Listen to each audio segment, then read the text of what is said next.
Hello there everybody, this is Alex from Hardcoring Guides, being my guide for God Hand on Hard difficulty. Today we're doing stage 4-5 entitled You, Me, Pattycake.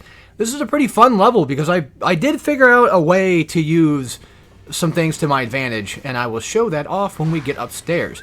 But the first group of enemies is going to be down here. They are separated, so you can easily just kind of, once again, take them out one by one if need be. If you want to fight them all at once, you can. You can always just use God Hand just to do the back punch. Uppercut move and then just knock him out that way.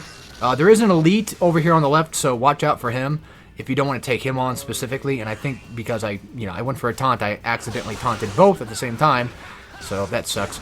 Unfortunately, we cannot go upstairs just yet, which is pretty much where the quote-unquote advantage situation comes into play. But, oh well, just take these guys out as we can. I should have done this better. I should have focused on the blue guy first instead of the red one. But I didn't realize that it would taunt both at the same time, and plus, you know, I've kind of gotten used to fighting multiple enemies at once anyway, so to me, it's just not really a big issue. I don't think of them really that difficult. It's mainly just bosses, I feel like, for God Hand that makes the game 10 times harder than it needs to be sometimes, or very specific levels. Funny enough, usually, like, the dark, mountainous levels are what gives me the most trouble. Oh, I hate those. I hate the cave levels and stuff. God damn. But for the most part, yeah, I would argue, like, you know, a lot of the time it's just bosses that kind of give me more trouble than it's worth.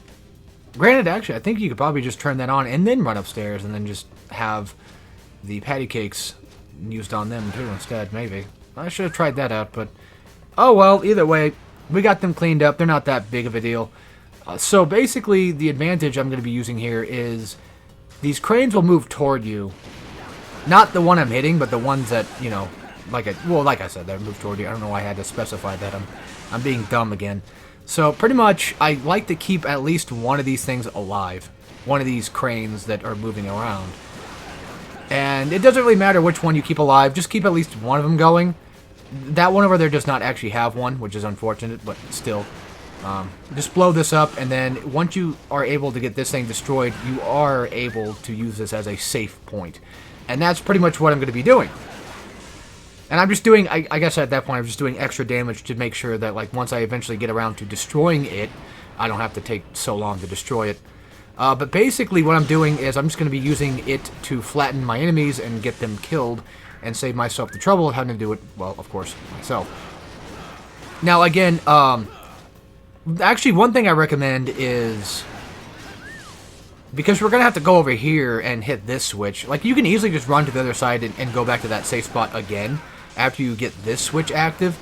You could do that, all things considered, but I like, because there's two of them, I like at least having one around just for the sake of it. And then here, I'm just, you know, kind of just getting rid of this already. And then probably, if I remember correctly, I should have watched the video back, but I'm pretty sure I end up using the